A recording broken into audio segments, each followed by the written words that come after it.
Nulípara de 38, raza negra, fumadora, IMC 35, dos hermanas que le han sacado el útero, presenta sangrado vaginal moderado. Al examen, la tumoración abdominopélvica es de 20 centímetros. ¿Cuál es el principal factor de riesgo para hacer tremendo leiomioma? Bueno, recuerden que el leiomioma es un problema cromosómico de una degeneración con proliferación clonal que responde a estrógenos y progestágenos. Y esto es un factor hereditario. Así que el problema acá es hereditario, porque tiene sus dos hermanas que les han sacado los úteros también por miomas gigantes. La clave la B. Los miomas uterinos submucosos son tumoraciones benignas de tejido muscular. ¿Cuál es su signo más frecuente? Entonces recuerden, los submucosos, lo más frecuente es el sangrado, el HUA del tipo metrorragia. Los intramurales, lo más frecuente es que sean asintomáticos. Los subserosos, lo más frecuente es que sean asintomáticos. Entonces, en este caso, el submucoso es sangrado genital. ¿Ya? Miren acá cómo se confunden. ¿Cuál es el tipo de sangrado ginecológico más común de los miomas? Entonces, nuevamente, yo tengo el submucoso que me da hemorragia uterina normal, que es del tipo metrorragia cuando es pequeño. Y cuando es grande, se vuelve hipermenorrea también. En cambio, el intramural, su clínica es asintomática. Pero en segundo lugar, te da hemorragia uterina normal, pero en este caso es hipermenorreico, porque como no contacta con el endometrio, no tiene metrorragia, sino lo que hace es una hipermenorrea porque altera el parénquima uterino para la contracción durante la regla. Entonces, si tú quieres sumar la hipermenorrea del submucoso con la hipermenorrea del intramural, si sumamos los dos, termina ganándole y es la causa más frecuente de sangrado, la D. Bien, seguimos avanzando. Una mujer joven que acude por ginecorragia escasa de un mes, niega retraso, al examen útero está un poco grande, consistencia aumentada, pero irregular. Ese es el dato. Si el útero está grande e irregular, deben ser miomas. Porque es irregular, muchachos. Cuando es irregular el crecimiento del útero es miomas. No puede ser embarazo porque niega retraso, ¿no? Y el resto también son distractores. Adenomiosis sería con un útero liso, homogéneo. Paciente con útero miomatoso con metrorragia, o sea, sangrado en cualquier momento. Hipermenorrea, sangrado más de 80 mililitros y anemia. ¿Qué tipo de mioma tiene? Les dije, ¿quién debuta con metrorragia? El submucoso. ¿Y qué se le agrega después? Hipermenorrea. ¿Y qué termina siendo? Anemia. La B, profesor. La B. Muy bien, entonces vamos a ver en este gráfico un pequeño resumen de cómo se clasifican los miomas para que podamos tener un entendimiento más integrado de este capítulo. ¿Ya? Vamos a revisarlo en la pantalla gigante. Bien, miren, cuando ustedes tengan una pregunta de mioma, siempre deben recordar que la clasificación histórica es submucoso intramural subseroso. Submucoso si entra en contacto con el endometrio, intramural si está todo metido en el músculo y subseroso si entra en contacto con la serosa, ¿correcto? O epimetrio. Pero la clasificación FIGO correcta es con números. 0 cuando está pediculado dentro de la cavidad. 1 cuando está en contacto con el endometrio, pero se ha metido al miometrio menos de la mitad del mioma. 2 cuando se ha metido más de la mitad del mioma. 3 cuando se ha metido todo el mioma, pero está en contacto con el endometrio. 4 cuando está metido todo, pero no está en contacto con el endometrio. 5 cuando está salido hacia la serosa, pero menos de la mitad. 6, cuando está salido más de la mitad. 7, cuando está pediculado hacia afuera. Y 8, cuando recibe irrigación de otra arteria que no es la uterina. O sea, es un mioma parásito. Esa es la clasificación correcta. Bien, volvemos al banco. Bien, muchachos, paciente con sangrado vaginal, en el examen físico se encuentra un útero grande. ¿Cuál es el diagnóstico más probable? Esta pregunta es muy general. Tú dices, sangrado vaginal con útero grande. Entonces, un quiste de ovario no te agranda el útero, te agranda el anexo. Un cáncer de endometrio te agranda el útero, pero tendría que ser un cáncer gigante y eso es raro y normalmente pues no es lo más frecuente. Embarazo podría ser. Endometriosis no te agranda el útero, lo que te hace son endometriomas, focos endometriósicos. Así que un mioma y un embarazo, ambos te pueden dar un útero grande. Entonces acá entra tu duda y tú dices, pero profe, ¿el sangrado vaginal asociado a embarazo a qué se debe? A hemorragia de la primera mitad. Es lo más probable, ¿no? Entonces la hemorragia de la primera mitad, ectópico, mola, aborto, no te va a dar útero grande. No es lo usual. Entonces descartamos embarazo y lo mejor sería mioma. Pero en este caso lo correcto debió haber sido paciente con sangrado vaginal y examen físico se palpa útero grande irregular. Ahí sí no había duda y es mioma. Muy bien. Acá miren, ha habido una falla entre estas dos claves. Me ponen una mujer de 38 que en 5 meses tiene hipermenorrea, o sea, mucho volumen de sangrado, una gesta, ya está anémica y su mioma submucoso es de 3.8 centímetros, ¿no? 38 milímetros, no pediculado. ¿Cuál es el tratamiento? Entonces yo te pregunto, si ya está anémica, tenemos que operar. Entonces no puedes marcar observación porque ya hay anemia. Los criterios de operación son anemia, dolor, infertilidad o un tamaño gigante. ¿Ya?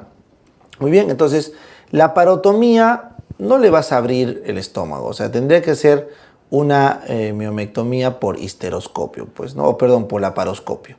Y también puede ser por histeroscopio si es que se va a hacer abordaje endocavitario. Entonces no puede ser la parotomía de inicio. Y no le vas a sacar el útero. Entonces la pregunta acá es, profe, ¿entro por histeroscopio? O sea, ¿entro por abajo o entro por arriba por laparoscopio? Entonces eso de qué depende del mioma. Entonces si me dicen que el mioma es un submucoso de 38 milímetros, o sea, es grande, ¿ya? Más de 3 centímetros y es grande, ¿ya? Como para abordaje histeroscópico. Y me dice que no está pediculado, o sea, quiere decir que está enterrado en el miometrio. Entonces, la lógica dice que por toda esta clínica y por el tamaño sobre todo, no deberíamos entrar por abordaje histeroscópico, ¿ya? Como no está pediculado y es bien grande, es mucho más seguro entrar con una miomectomía laparoscópica convencional, la D. Muy bien, igual acá han tenido muchas dudas. Paciente de 45 acude por hemorragia uterina intermitente, o sea, eso es una metrorragia. A la especuloscopía hay un escaso sangrado ahí por el canalcito y al tacto vaginal todo ok. A la ecografía pélvica no se muestran alteraciones. ¿Cuál es el examen inicial más importante para el diagnóstico? Entonces, a ver, vamos a pensar. ¿Para quién hago histerosalpingografía? Esto es para obstrucción tubárica bilateral, es para infertilidad, así que no tiene nada que ver con este cuadro, que aparentemente es una hemorragia por un problema orgánico en el útero, ¿no es cierto? Muy bien. ¿Por qué, doctor, sabe que es orgánico? Porque dice intermitente. Cuando el sangrado es intermitente, siempre sospechar pólipo, adenomiosis, leiomioma y malignidad, ¿ya? Bueno, entonces si me dice que a la ecografía no hay alteración, entonces no es un pólipo, no es una adenomiosis y el leiomioma al menos no se ha podido ver en una ecografía normal. Entonces, cuando tú quieres ver un leiomioma que no se ve en una ecografía normal, puedes recurrir a la histerosonografía, que es una ecografía donde le pones solución salina al útero para aumentar la resolución y poder ver miomas submucosos enterrados, que no son pediculados. Entonces, la clave correcta es la B. Doctor, ¿haré una histeroscopía? No, eso solo es cuando hay malignidad y a los 45 años no te vas de frente a pensar malignidad. Por eso no van ni la C ni la D, porque ambos van a buscar biopsia, que no es lo que estamos esperando a esa edad. Y a última hora, así yo te ponga 65 años, ambas claves se anularían y tendrías que marcar la D porque es la mejor forma de tomar biopsia. Entonces, por ahí no va la C y la D no va por la edad. La laparoscopía nadie marcó, muy bien, entonces la clave correcta es histerosonografía. Paciente de 35 que refiere sangrado ginecológico desde hace 10 meses y a la histerosonografía tiene un mioma submucoso intracavitario. ¿Qué quiere decir, profe? Que el mioma está dentro de la cavidad, está colgando y es pequeño, menor a 3 centímetros. ¿Qué hago? ¿Le hago una histerectomía? No. ¿Le hago una miomectomía? Sí, pero por el abdomen no. ¿Una miomectomía laparoscópica? No. ¿Por qué? Porque está afuera, está en la cavidad. Entonces le hago una resección histeroscópica, la mínimamente invasiva, la D, resección histeroscópica. Muy bien, igual acá, mujer de 34, tiene aumento del volumen menstrual, régimen catamenial normal, útero normal, no hay anexos alterados, no hay dolor, no hay anemia. A la eco, el útero normal y el mioma es de apenas 1 centímetro en la cara anterior que no deforma la línea del endometrio. ¿Qué voy a hacer? Si no hay dolor, no hay anemia, no es gigante, nada, simplemente la observo. No olviden, si no deforma la línea, no va a haber infertilidad. Entonces lo observamos. ¿Ya? No hay anemia, no está grande, gigante. 10 milímetros es 1 centímetro. Si fuera 10 centímetros, otra cosa sería. Muy bien. Otra vez, signo del azar, signo del champazo. Le dieron todos al azar. Mujer de 32 con amenorrea secundaria de 6 meses. ¿Ya? Recibe anticonceptivos orales y al suspenderlo no menstrua. ¿A qué nivel se encuentra la falla?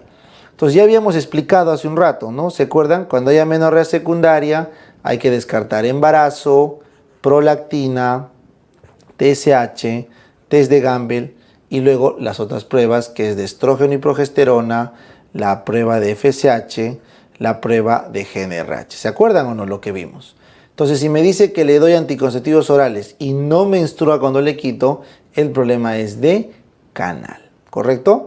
Entonces, en esta imagen ya lo habíamos visto anteriormente, ya lo revisé, solamente quiero recordarles, si tengo una amenorrea secundaria, primero debo pedir beta-HCG para descartar embarazo. Segundo, debo pedir prolactina y TSH para descartar problema hormonal. Tercero, debo pedir el test de supresión de medroxiprogesterona para descartar SO. Si nada de eso me diagnostica, como en el caso de la pregunta, le hago cuarto el test de estrógeno y progestágeno, que si no regla es un problema del útero. Si regla, correcto, no es un problema del útero, entonces me voy a la quinta prueba que es FSH. Porque si está alta, la FSH me dice que hay una falla del ovario. Si está baja, es un problema central. Pero central tengo hipotálamo hipófisis. Entonces, sexta prueba, test de Luforán o GnRH. Si con GnRH no regla, es un problema de hipófisis. Si con GnRH sí regla, es un problema de hipotálamo. Así que en este caso la chica no reglaba ¿con qué? Con hormonas combinadas. Acá dice hormonas combinadas. ¿Ya? Anticonceptivos orales. Entonces, eso debe ser canal. Esto es un problema de canal. La clave correcta es la A. Bien, continuamos. ¿Cuál es la causa más frecuente de amenorrea? Siempre que te pregunten, siempre respondes embarazo. Es de lejos la causa número 1, por eso en el algoritmo es lo primero que se descarta. Bien, ¿cuál de los siguientes aminas biógenas estimula la secreción de la hormona liberadora de gonadotrofinas? Esta es una pregunta difícil, ¿ya? La melatonina no tiene nada que ver, la serotonina inhibe, las endorfinas también, la noradrenalina estimula, los opiáceos inhiben, la dopamina inhibe, así que la clave es la D. Para tener una mejor idea de esta pregunta, que es difícil, les he preparado acá un pequeño gráfico en nuestra pantalla gigante, así que vamos por favor a verla.